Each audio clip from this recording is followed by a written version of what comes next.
তো আমরা এসেছি ডাকরে। ডাকর, আজকে ডাকর দর্শনের কথা শোনাবো, ঠিক আছে? ডাকর দ্বারকা থেকে প্রায় 500 কিলোমিটার দূর, 499, 500 কিলোমিটার। তো এখানে একজন ভক্ত বাস করত, বোদানা নাম শুনবেন।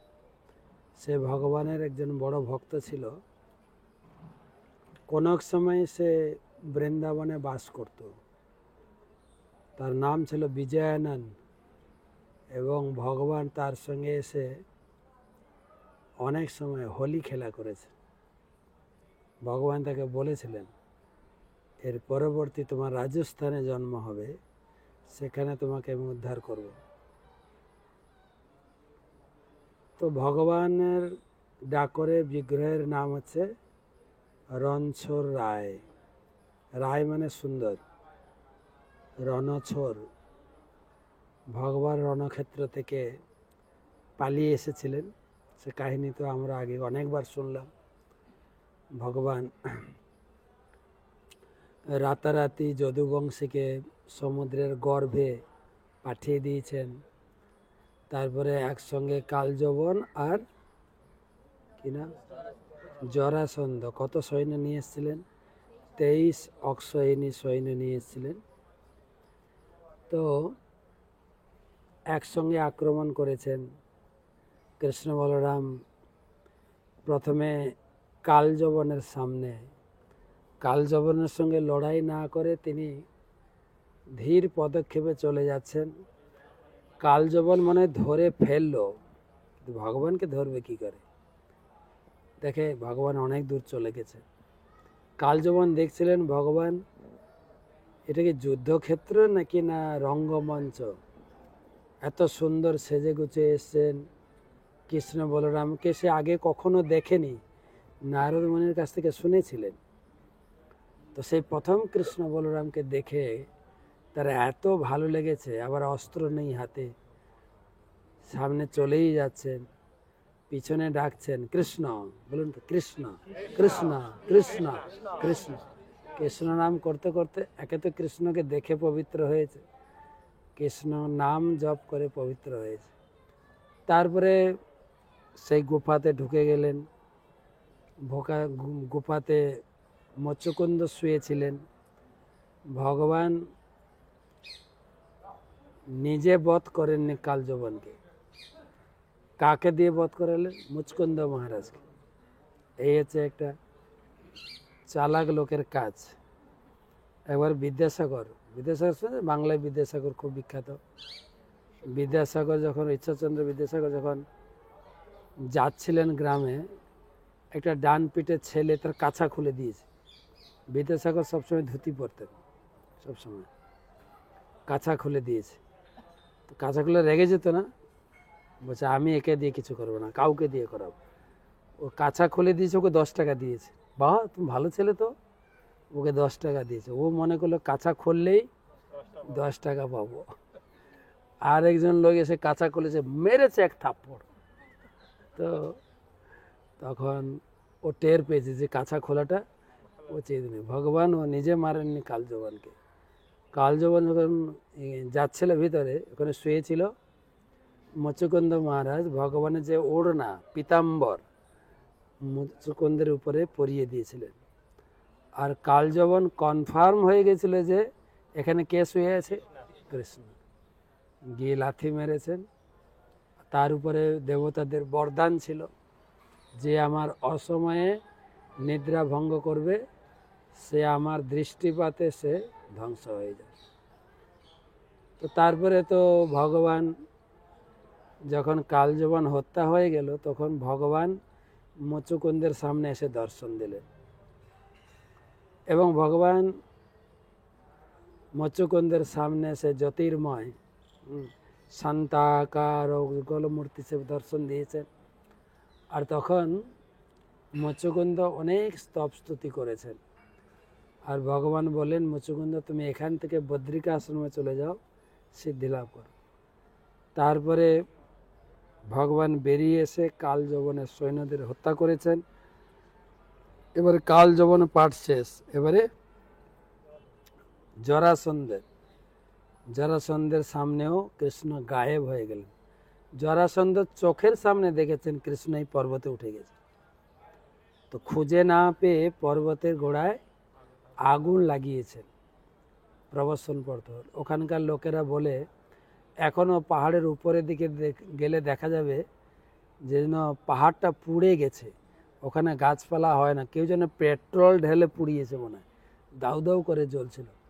আর জরাসন্ধ কনফার্ম হয়ে গেছিল যে কৃষ্ণ বলরাম মারা গেছে, পুড়ে ছাই হয়ে গেছে, এখান থেকে বাঁচার কোনো উপায় নেই।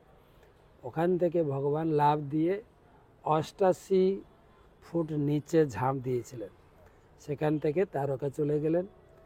আর সেই ভগবানের নাম ছিল রণছোর। রণক্ষেত্র থেকে ভগবান পালিয়ে গেছিলেন। এমনিতেও ভগবান চোর নামটা খুব পছন্দ করতেন। ভগবান কি কি চুরি করেছেন? ভগবান ক্ষীর চুরি করেছেন, ভগবান বস্ত্র চুরি করেছেন। কি কি চুরি করেছেন এটা লিস্ট করে একটা গান বানিয়েছেন। হ্যাঁ, কি গান? না, চৌরাগ্র গণ্যাষ্টকম, চৌরাগ্র গণ্য পুরুষাষ্টকম। চোরের মধ্যে শিরোমণি, বড় চোর কে? ভগবান কৃষ্ণ। লিস্ট বানিয়ে গেয়েছেন, সম্ভবত বিল্লমঙ্গল ঠাকুর গানটা গেয়েছেন। ব্রজে প্রসিদ্ধম নবনীত, ব্রজে খুব প্রসিদ্ধ ছিল, বাড়ি বাড়ি গিয়ে তিনি মাখন চুরি করে খেয়েছেন। চুরি করে কেন লোক? স্বভাবে অভাবে। ভগবান কিসের জন্য চুরি করতেন? স্বভাবে অভাবে। হ্যাঁ, কোনটা? চুরি করাটা একটা আনন্দ। হ্যাঁ, সত্যি আনন্দ। বৃষ্টি পড়ছে নাকি? পড়ুক একটু। হ্যাঁ, বৃষ্টি না বলে এসির জল পড়ছে হয়তো, তাই ভালো। তো ভগবান ব্রজের চোর বলে প্রসিদ্ধ ছিলেন, এবং তিনি এই চোর নামে খুব মনোরম আনন্দ লাভ করতেন। চোর সে তিনি এখানে রণছোড় দুটোই বলে। রণক্ষেত্র করে চুরি করে পালিয়ে গেছিলেন, যেটা ক্ষত্রিয়দের জন্য একটা বদনামি। ক্ষত্রিয়রা কখনো যুদ্ধে পিঠ দেখাবেন না, তো কৃষ্ণ পিঠ দেখিয়ে পালিয়ে গেছিলেন, ওই জন্য রণছোড়। কিন্তু দ্বারকাধীশ নাম হলো কি করে কে জানে, দ্বারকায় রাজা হলেন। তারপরে এই যে বিজয়ানন এইখানে জন্ম করেছিলেন বোধানা রূপে, বোধানা বা বোধানা বিভিন্ন নামে বলে। কিন্তু এক সময় ভগবান কৃষ্ণ তিনি যখন ধরাধামে ছিলেন, তিনি একবার গেছিলেন পরীক্ষিত মহারাজের অন্নপ্রাশন অনুষ্ঠানে। অন্নপ্রাশন অনুষ্ঠান করে তিনি যখন দ্বারকা ফিরছিলেন, তখন যুধিষ্ঠির মহারাজ কৃষ্ণের সঙ্গে ভীমকে পাঠিয়েছিলেন। ভীম, তো ভীমের সঙ্গে আস্তে আস্তে এই ডাকরে এসেছিলেন। প্রথমে তো ডাকর নামটা হলো কি করে? ডাকর, ডঙ্ক ঋষি বলে একজন ঋষি বাস করত। সে বড় শিবের ভক্ত ছিল, শিব উপাসনা করত, খুব কঠোর তপস্যা করে শিবের উপাসনা করতেন। আর এমনি তো শিব কঠোর তপস্যা না এমনি তাড়াতাড়ি সন্তুষ্ট হয়ে যায়। শিব দর্শন দিয়েছেন, বলে তোমার কি অভিলাষ? আমি তোমার মন অভিলাষ পূর্ণ করব। তো ডঙ্ক ঋষি বলেছিলেন যে প্রভু আপনি এখানে থাকুন, আমি প্রতিদিন আপনাকে দর্শন করব, পূজা করব নিজে হাতে।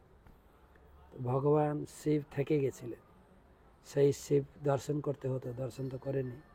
সেই শিব হচ্ছেন ডঙ্কেশ্বর মহাদেব, ডঙ্ক ঋষির আরাধ্য দেবতা ডঙ্কেশ্বর মহাদেব।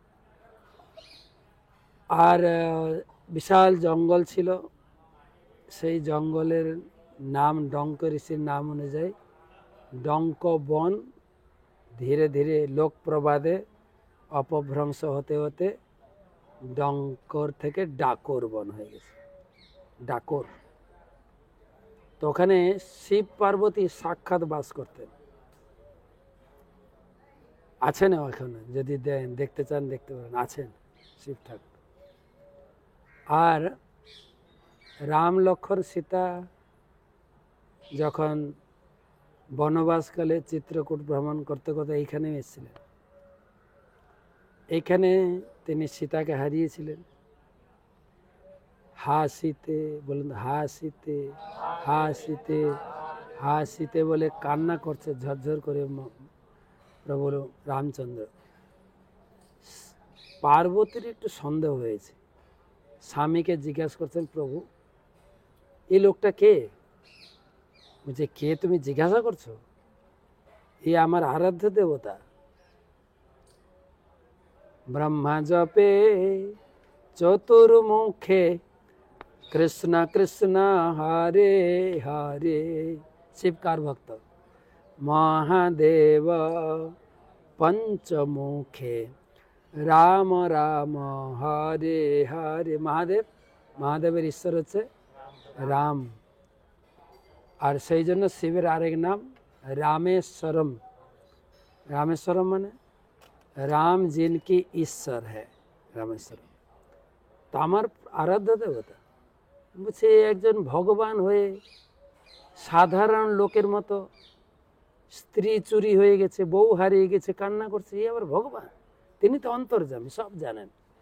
তিনি এরকম সাধারণ লোকের মতো স্ত্রীর বিরহে কান্না করছেন। আমি বিশ্বাস করলাম না এই ভগবান রাম, আমি পরীক্ষা করব। বলছে, তোমার ইচ্ছা, পরীক্ষা করতে পারো। শিব বসে আছেন কুটিরে, শিবের কাছ থেকে চলে গেলেন পার্বতী। পার্বতী গিয়ে ভগবান রামচন্দ্র যেদিক দিয়ে হাসিতে চালু হাসিতে হাসিতে হাসিতে বলে যাচ্ছেন, সেখানে সীতার রূপ ধরে রামচন্দ্রের সামনে হাজির পার্বতী। তো প্রভু রামচন্দ্র বলছেন, মাতা পার্বতী, ভোলানাথ কোথায়? আর এই বেচারি লজ্জা পেয়ে গেছে, প্রভু আমাকে চিনতে পেরে গেছে। ওখান থেকে দৌড়ে দৌড়ে শিবের কুটিরে এসে, আর শিব কিন্তু ধ্যানে বসে দেখছিলেন কি হচ্ছে নাটকটা। যে শিব জিজ্ঞাসা করছেন, কি হলো, তোমার পরীক্ষা হয়ে গেল? হ্যাঁ, আমি এমনি গিয়েছিলাম। আর বলছে না যে আমি সীতার রূপ ধরে গেছিলাম। আর এ তো সব দেখেছে, ভিডিওটা অন্তরে দেখেছে কিন্তু কি হচ্ছে। তো বলছে, এমনি গেছিলে? তুমি আমার মায়ের রূপ ধারণ করে গেছিলে না? তুমি আমার মায়ের রূপ ধারণ করেছো, তোমাকে তো আর পত্নীর রূপে গ্রহণ করতে পারবো না, তোমাকে এই শরীর ত্যাগ করতে হবে, তারপরে আবার বিবাহ করবো। তার তো সেই ডঙ্ক বনে বা ডাকরে সেই শিব ঠাকুর এখনো আছে। সেই এই ঘটনার ছবিও শিব মন্দিরে দেখা যায় অনেক। তো তারপরে ভগবান কৃষ্ণ কাকে নিয়ে আসছে? ভীমকে পাঠিয়েছিলেন যুধিষ্ঠির মহারাজ। কেন পাঠিয়েছিলেন? কৃষ্ণ তো সবার শত্রু হয়ে গেছে না, সবার সঙ্গে লড়াই করা, মারপিট করা, অসুরবধ করা। তা যুধিষ্ঠির মহারাজ ভয় খাচ্ছিলেন কৃষ্ণ একা যাবে, তার উপর যদি কেউ চড়াও হয়। ভীম তুমি যাও, আর 100 সৈন্য সেনা দিয়েছেন ভগবান কৃষ্ণের প্রতি প্রীতিবশত। এই দুজন ভীম যাচ্ছিলেন, ওই ডঙ্ক বনে পৌঁছেছেন। ডঙ্ক ঋষিকে দর্শন দিয়েছেন, ডঙ্ক ঋষি প্রণাম করেছেন এবং স্তুতি করেছেন। ডঙ্ক ঋষি চিনতে পেরেছেন ঈশ্বর ভগবান। তো তখন ভগবান বললেন, ঋষিবর, আমি জানি আপনি শিবের উপাসক, প্রভু শিব আপনাকে দর্শন দিয়েছে, আপনার প্রার্থনায় সাক্ষাৎ এখানে অবস্থান করছে। আমিও কিছু বর দিতে চাই, আপনি কিছু বর প্রার্থনা করুন। বলছে, হ্যাঁ ঠিক আছে, আপনিও থেকে যান, আমি দুজনকে আমার অন্তরের অন্তঃস্থল দিয়ে ভক্তি দিয়ে পূজা করব আর আপনাকে দর্শন করব। তখন ভগবান কথা দিয়েছিলেন, আজ থেকে 4500 বছর আগে পরে আমার এক ভক্ত আসবে, সে আমাকে নিয়ে আসবে দ্বারকা থেকে। তো সে হচ্ছে বদনা, তার জন্মস্থান ওখানে আমাদের ডাকরেরই তার জন্মস্থান ছিল। এখান থেকে তার যখন প্রায় 20 বছর বয়স, ছোট থেকেই ভক্ত ছিল ভগবান। যখন 20 বছর বয়স হয় তখন থেকে তিনি প্রতি বছর 2বার তিনি দ্বারকা গিয়ে প্রভুর দর্শন করে আসতেন। বছরে 2বার ট্যুর হলে ভালো না? হ্যাঁ কি না? 1বার না 2বার হলে ভালো না? হ্যাঁ, কিন্তু পায়ে হেঁটে, এসি বাস না, কিসে? পায়ে হেঁটে। ওখান থেকে 500 কিলোমিটার রাস্তা পায়ে হেঁটে যেতেন 6 মাসে 1বার। আর ভগবানের পূজার জন্য বিশাল তুলসী বাগান বানিয়েছিলেন। তুলসী বাগান, তুলসী তুলে মালা গেঁথে আর তুলসী টব মাথায় নিয়ে ভগবানের নাম করতে করতে কৃষ্ণ কৃষ্ণ কৃষ্ণ কৃষ্ণ কৃষ্ণ কৃষ্ণ কৃষ্ণ হে রাম রাঘব রাম রাঘব রাম রাঘব রক্ষমম কীর্তন করতে করতে হাঁটতে হাঁটতে পৌঁছাতে। প্রতি বছর 2বার, মানে এই করতেই মানে তার সারা বছর কেটে যেত। ভগবানের এত বড় ভক্ত ছিলেন, যেতেন। আর যখন বয়স হয়ে যায়, প্রায় 72-73 বছর বয়স, কেউ বলছে 78 বছর বয়স, তো অনেক কষ্ট করে বয়স্ক লোক 500 কিলোমিটার রাস্তা হাঁটতে হাঁটতে তুলসী টব নিয়ে কোনো রকম পৌঁছেছে। ভগবানের সামনে দাঁড়িয়ে প্রার্থনা করছেন, হে প্রভু, এইটা মনে হয় আমার লাস্ট দর্শন এই মনুষ্য জীবনে। আমি তো আর আসতে পারবো না, আমার বয়স হয়ে গেছে, অনেক কষ্ট করে আমি এসেছি। তো আমার সব থেকে ভালো হয় আমি যেন এখনই তোমার সামনে মারা যাই, তাহলে আমি তোমার ধামে ফিরে যাব। তোমাকে, তোমার বিরহে আমি ডাকরে থাকবো কি করে? ভগবান বেরিয়ে এসে কথা বলছে, বলছে না, তুমি যদি আসবে না, তুমি তো আমার দর্শন পাবে না, কিন্তু আমিও তোমাকে না দেখে থাকবো কি করে? তুমি প্রতি বছর আসো বলে আমি খুশি হই, আমিও থাকবো কি করে? তুমি একটা কাজ করো, নেক্সট বার যখন আসবে গরু গাড়ি নিয়ে আসবে, আমি তোমার সঙ্গে চলে যাব। তো পরের বারে 6 মাস ভুলে যান, পরের বারে কি নিয়ে গেছে? গরু গাড়ি নিয়ে গেছে। আর গরু গাড়িতেও গাড়ি, এমনি বয়স হয়ে গেছে, গরু দুটো বুড়ো হয়ে গেছে, বুড়ো গরু দুটো নিয়ে গেছে। তো ওখানে যখন গরু গাড়ি নিয়ে পৌঁছেছে, সবাই মোটামুটি চিনে ফেলেছে, কিন্তু প্রতি 6 মাস অন্তর আসে, তো চেনে তো লোক। বলছে, বোধনা কী ব্যাপার, এমনি তো হেঁটে আসতে, এখন আবার গরু গাড়ি নিয়ে আসছো, কী ব্যাপার? হচ্ছে এসছি ভগবানকে নিয়ে যাব। তো যদি কেউ বলে আমি ভগবানকে নিয়ে যাবো, বিশ্বাস করবে? হ্যাঁ, তো কী বলছে, বুড়ো হয়ে গেছে। হ্যাঁ, আর তুমি কিভাবে নিয়ে যাবে? গরু গাড়ি নিয়ে এসছি। বলছে, গরু গাড়ি নিয়ে এসছে তো গরু দুটো তো বুড়ো, এরাই রাস্তায় মারা যায়, তোমার ঠাকুর যাবে কি করে? আর ঠাকুর কত ভারী জানো? এই যে অরিজিনাল ঠাকুর দর্শন করেছে না, ওইটাই খুব ভারী, বিশাল ভারী ঠাকুর। ওই ঠাকুর আর কেউ বিশ্বাস করেনি। তো বোদানা দর্শন করে ওই মন্দিরেই শুয়ে পড়েছে, গরু গাড়ি পাশে আছে। আর ঠাকুর রাত্রে আরতি করে শয়ন দিয়ে পূজারীর মনেও একটু সন্দেহ এসছে, বোধনা গরু গাড়ি নিয়ে এসে নাকি ঠাকুর নিয়ে পালাবে। তখন বড় তালা দিয়ে 2-3টা তালা একদম ভালো করে বন্ধ করে পূজারি গেছে ঘরে ঘুমাতে। ঠাকুরের কাছে তালা খুলতেও কষ্ট হয় নাকি? যে ঠাকুর কংসের কারাগারে কতগুলো গেট ছিল জানেন?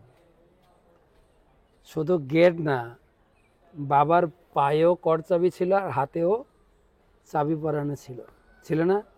সিকিউরিটি ছিল, সেগুলো খুলে বেরিয়ে গেলেন। আর এখানে তালা ভাঙতে অসুবিধা? তিনি তো এমনি চোর, চুরি করা অভ্যাস আছে, তালা টালা ভেঙে, তালা ভেঙে বেরিয়েছে। বদনা ঘুমাচ্ছিল, এই বদনা উঠো উঠো উঠো, উঠে পড়ে, তুমি আমাকে নিয়ে যেতে এসছো, এইটাই হচ্ছে সুযোগ, এই রাতারাতি পালিয়ে যাই। বদনা ধড়পড় করে উঠেছেন, প্রভু তাহলে বসুন গাড়িতে। ঠাকুর বসেছেন গাড়িতে, বদনা গাড়ি চালাতে যাচ্ছে। হ্যাঁ, গোবিন্দ জয় জয় গোপাল জয়, গোবিন্দ জয় জয় গোপাল জয় জয়। বোতানা খুব আনন্দে কীর্তন করতে করতে চলছে। আর অনেক রাস্তা, কত রাস্তা? 500 কিলোমিটার রাস্তা, রাতারাতি পৌঁছানো যায় নাকি? তখন ঠাকুর বলছে, এই বোতানা, তুমি খুব ক্লান্ত হয়ে গেছো, তুমি পিছনে বসো, আমার গাড়ি চালানোর লাইসেন্স আছে, আমি খুব ফাস্ট চালাতে পারি। হ্যাঁ, সেই রুক্মিণীকে হরণ করার সময় যে মুহূর্তের মধ্যে গিয়ে পৌঁছে গেছিলাম, চলো আমাকে স্টিয়ারিং দাও। বদানা পিছনে বসলেন, আর এই ঠাকুর গাড়ি চালাতে চালাতে পৌঁছে গেলেন ডাকরের উপকণ্ঠে। এখানে পৌঁছে গেলেন, আর পৌঁছাতে প্রায় ভোর ভোর। তো বোতানাকে ডাকছে, আমি গাড়ি চালালে হবে তো, এই উঠো উঠো, তোমার স্টিয়ারিং তুমি ধরো। তা আমরা গ্রামে পৌঁছে গেছি, খুশি হয়ে গেছে। বোদনা চিৎকার করছে, ঠাকুর এসছে, ঠাকুর এসছে, গোপাল গোপাল বলুন, গোপাল গোপাল গোপাল।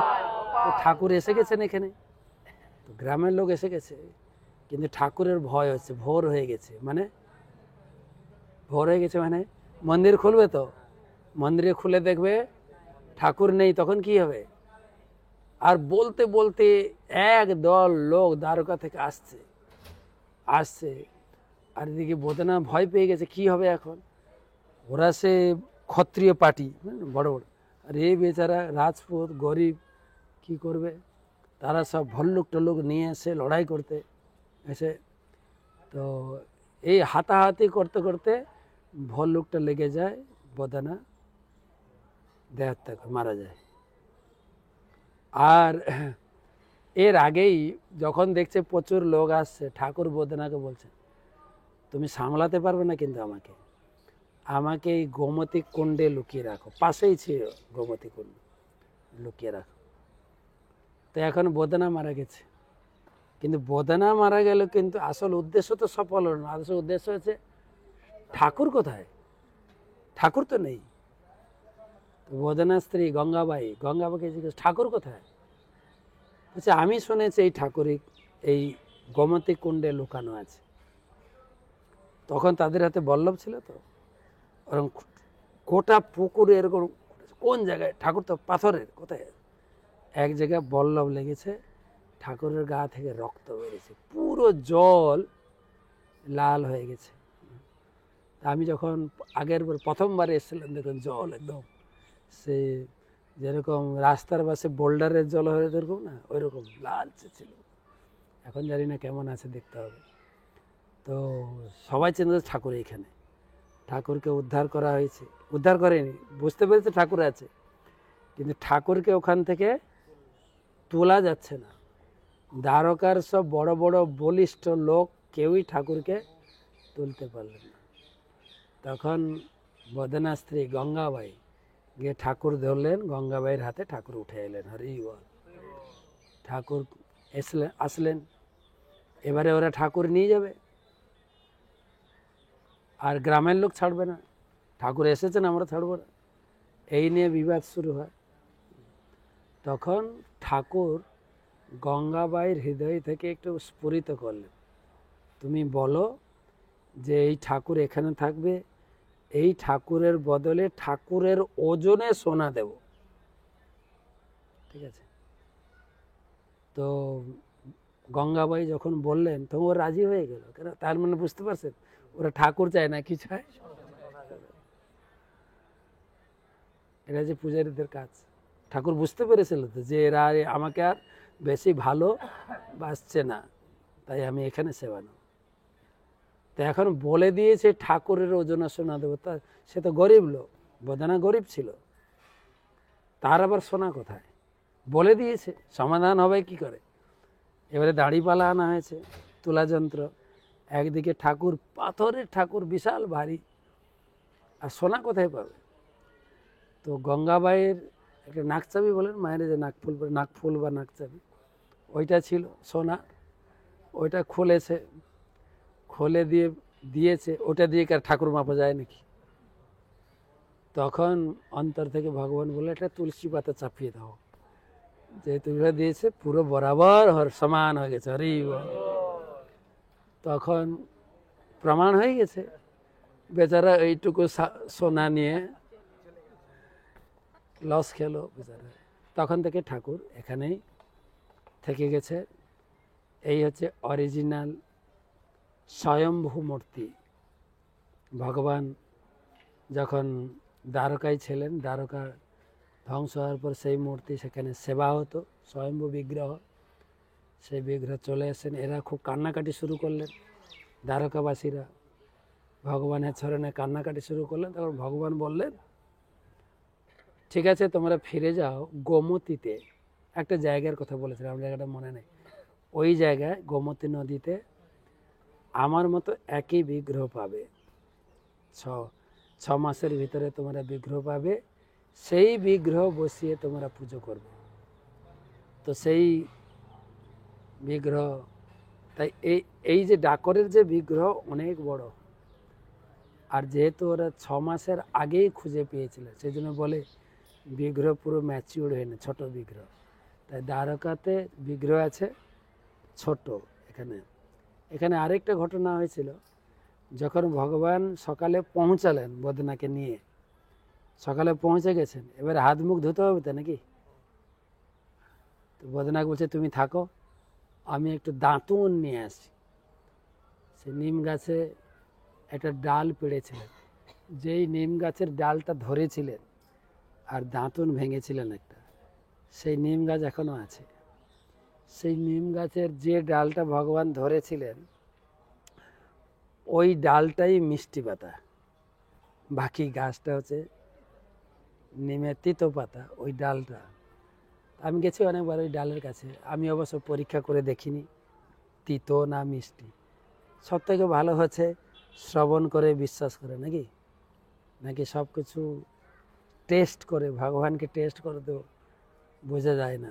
সেই নিম গাছ, গোমতী কুণ্ড এবং রণছর রায়, রায় মানে শ্রী কথাটা দেখে না, শ্রীকৃষ্ণ, শ্রী মানে সুন্দর, আর সেখানে বলে রণছর রায়, রায় মানে শ্রী সুন্দর, ভগবানের রূপ দর্শন করেন ডাকর ধামে। এই হচ্ছে আমাদের যাত্রার পূর্ণ ফল প্রাপ্তির জায়গা। দ্বারকা দর্শন করতে এসেছি, সারা দ্বারকাতে কোথাও কৃষ্ণকে খুঁজে পাইনি, এখানেই আছেন ডাকর শ্রী রণছর রায় কি। তো এখানে এলে যাত্রা সম্পূর্ণ হয়। হয়েছে ডঙ্ক ঋষি, ডঙ্ক বন, ডঙ্কেশ্বর মহাদেব, গোমতী কুণ্ড, সেই নিম গাছ এবং রণছর রায়, হরি বল।